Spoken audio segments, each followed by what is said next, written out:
Hi friends, my name is Luciano and I make videos on the internet. In today's video we are going to be doing a jump chain video.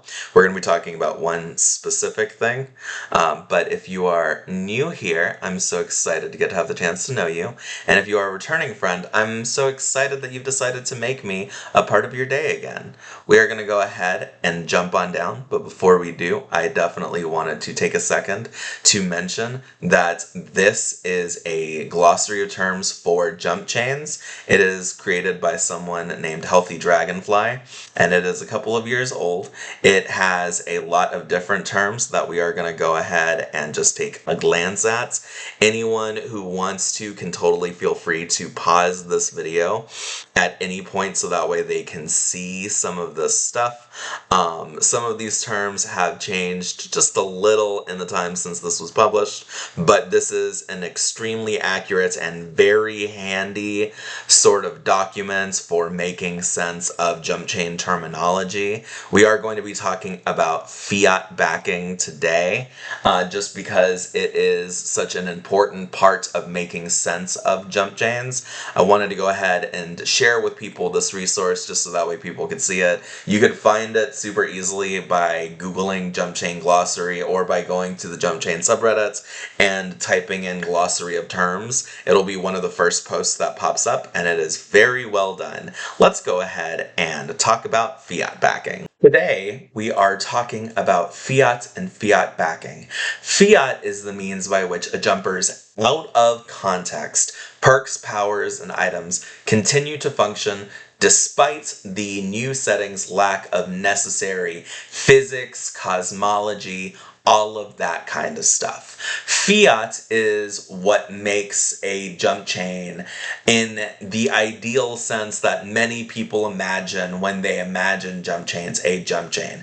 It is what allows you to go from fighting someone using the Force in Star Wars to using the Force in Pokemon or in Winx Club.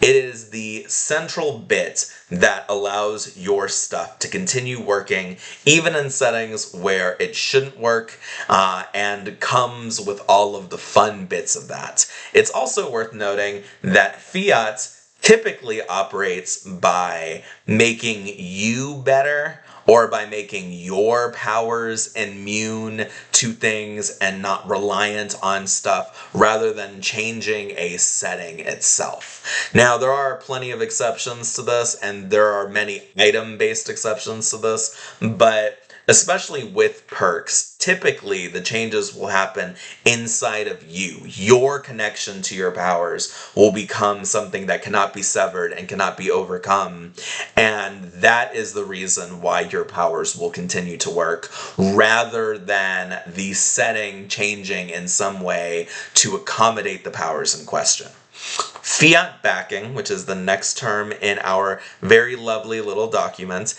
is the very important sort of terminology that allows people to understand how things work.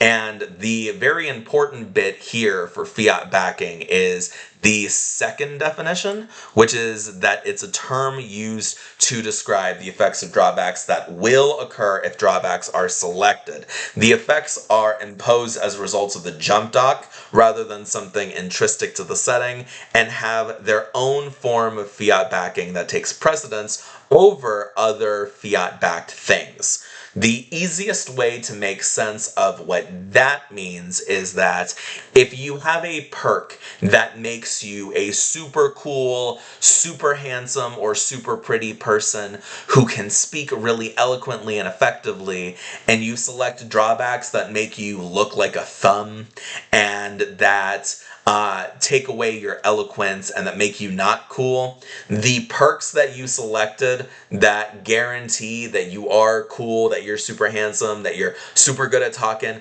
those are negated by the drawback. They are not negated in a permanent sense. You will regain access to them at the beginning of the next jump, or if you somehow overcome the drawback, as plenty of drawbacks are overcomable.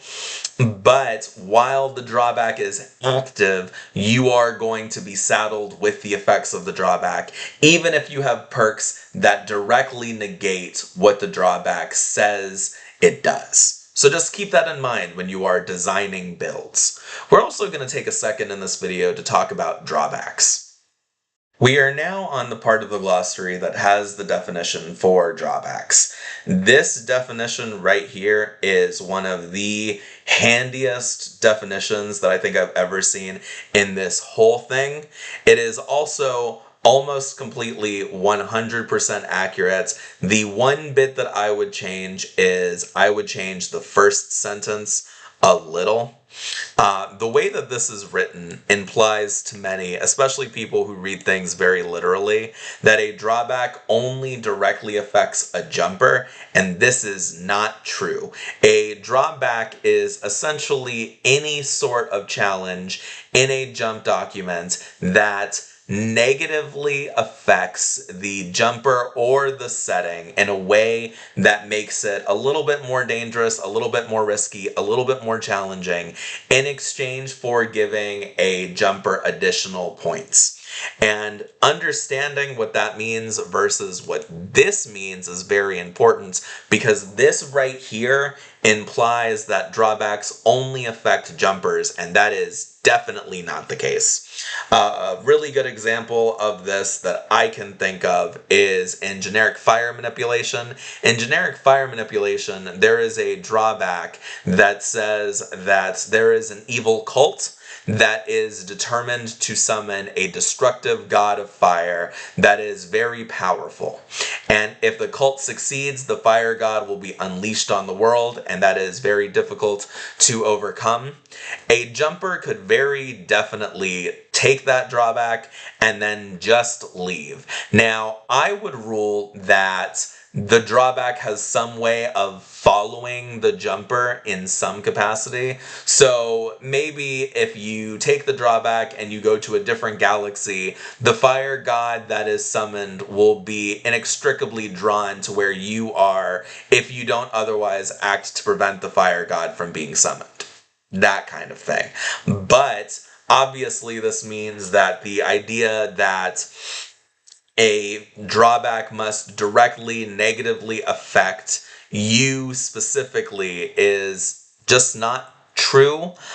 Another drawback example that I can think of is the Mogu drawback from Chronicle. The Mogu is a big scary crystal monster that has spooky abilities and likes eating people, and the way that it works in terms of the drawback is that 5 years after the jump starts, so halfway through your chain, assuming you don't do any additional stay stuff, any longer stay stuff, the monster will appear in a city, it'll attack, and then it'll retreat, and it will decide that it really wants to eat you, and the way to stop it is to stop the monster somehow, because the fact that it wants to eat you, in my mind, is something that essentially makes it immune to being mind controlled in such a way that you can make it docile or friendly, and instead it will just always want to eat you. And I'm assuming that you can't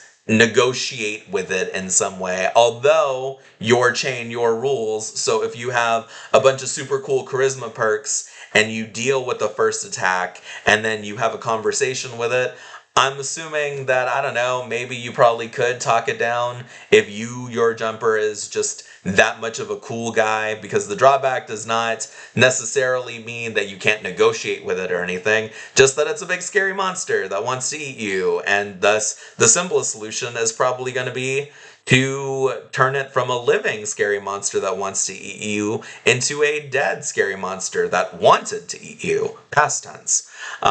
That's the way that I've always run that particular drawback, although in full fairness to me, I send my jumpers to Chronicle fairly early on, and I usually send them to Chronicle at a point where they don't have the ability to just sort of talk to whatever, and they don't have super smexy charisma perks that make them super friendly and ultra chill and all of that kind of stuff, and able to talk to anything and anyone.